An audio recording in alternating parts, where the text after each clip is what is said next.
Hi, good afternoon. I'm Abhishek. I'm from a company called Echo India Financial Services. We do branchless banking, and we actually use cell phones. And we use cell phones in a very innovative manner, uh, where we process anywhere between 3 to 5 crore rupees of transactions on cell phones, and the self and the way we do these transactions is that we don't have to install any application on the phone or the SIM card. With a very simple paper based one time password generator, we are able to do financial transactions absolutely on most basic of phones. That's what we have been doing for the last 4.5 years. We have processed in excess of 3,000 crore in the last 4 years. Most of these transactions are money transfer transactions. So that's what we do in terms of mobile banking. It is our model is also agent assisted model, so you can walk into retail shops and open bank accounts and do your transactions, and the customers can also do self transactions. So absolutely, the latest technology is being used. But as far as innovation is concerned, we went to the customer to understand how they were using the cell phone. And what we took from there is that most of the customers in India are prepaid customers.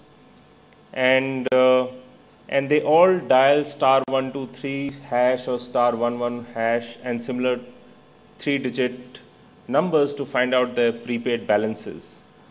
We could see that people walk into shops to get their recharge done, and we concluded that the most common denominator usage across all cell phone users was dialing of numbers.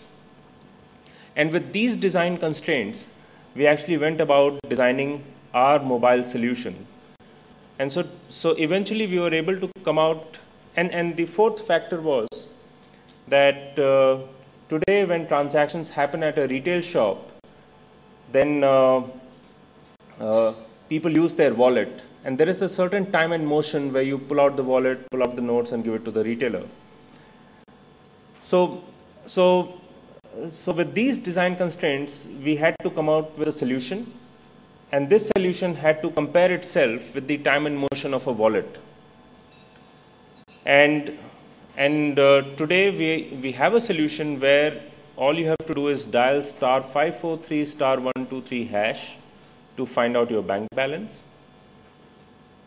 And the way you do your recharge is really the way you do deposits. You go to the outlet, give 500 rupees, 1,000 rupees, 5,000 rupees, and the transactions happen right then and there. No biometric, no paper receipts, because 99% of the mobile users in India are prepaid customers. They are used to getting electronic receipts on their cell phone. They don't walk out of shops without getting their electronic receipts. We have just leveraged on some of this behavior. And I think thankfully the right thing which Echo and my colleagues did while designing the solution was that they actually went to the ground, saw the behavior around cell phones, and tried to create a solution where the barrier of adoption is the lowest, or the edges are really smooth for people to adopt. They shouldn't feel as if they are now leapfrogging into a new technology regime and that they'll have to go through a literacy drive. And this innovation by my company has got acknowledged globally, where now people from across the globe are writing to us and saying, because we have been able to fairly conclude that we are the only company globally which can do a secure financial transaction on a cell phone without having to install any app on the phone or the SIM card. Talking of financial inclusion, I think business correspondent model is a great model. RBI had the foresight to conceptualize branchless banking. But unfortunately, what has happened is that everybody has taken their turns to exploit this model. It started with absolutely no business model. It had tags of reaching out to the poor, doing corporate social responsibility, to a regime where now there is pricing, and the pricing is fairly skewed. Because when you and I do banking, the more business we give to the bank, the lesser is the per transaction cost to all of us.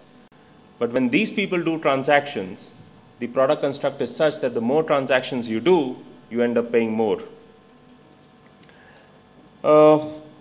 And really what comes out, and I'll start from where Mr. Panigrahi left, is that there is absolutely no consideration to the customer.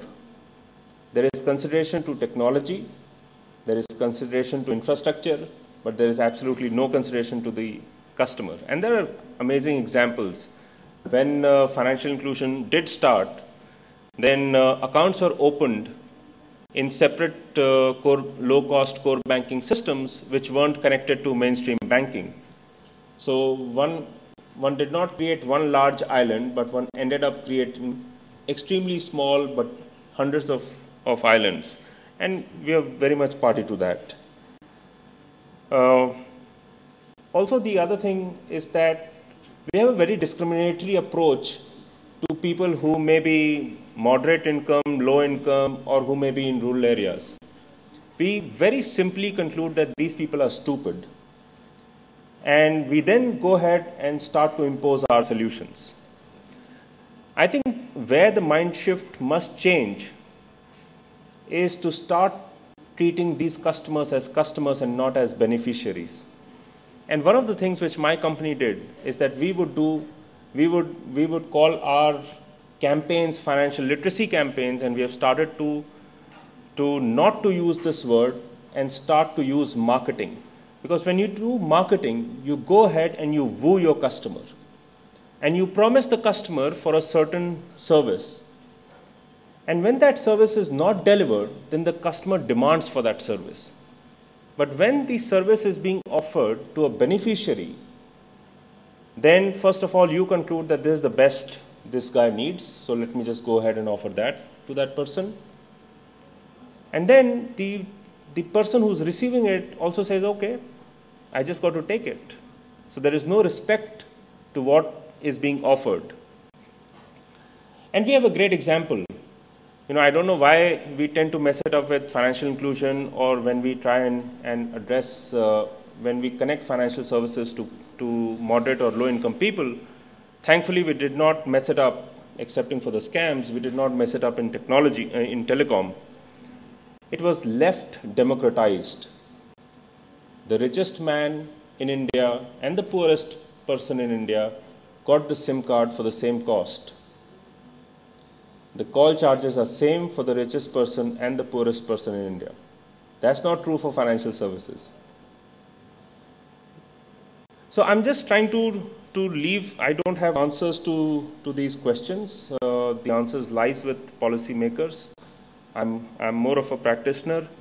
But I think some of these leading questions deserve answers. We are right now going through a bidding process. How can you do a reverse auction if really the intent is that business correspondents should be revenue partners? Unfortunately, that's not the take right now. So we'll see how that pans out.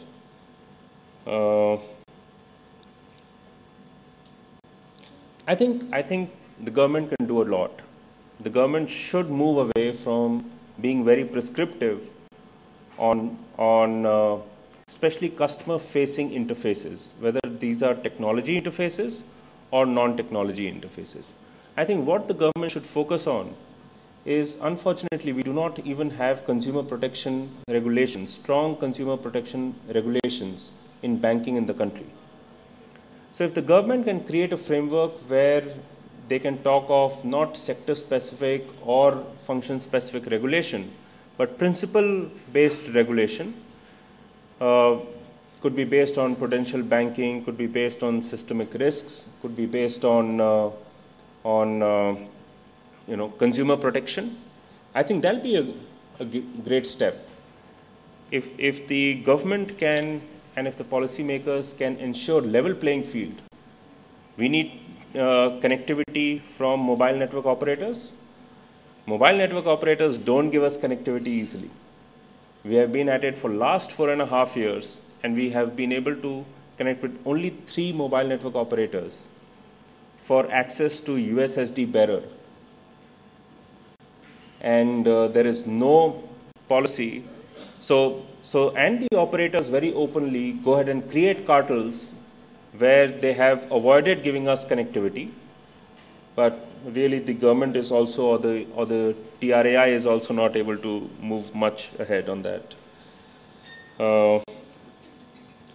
Even in banking, what has happened is that NPCI, which is a National Payment Corporation of India, or a payment switch, is really governed by the Reserve Bank.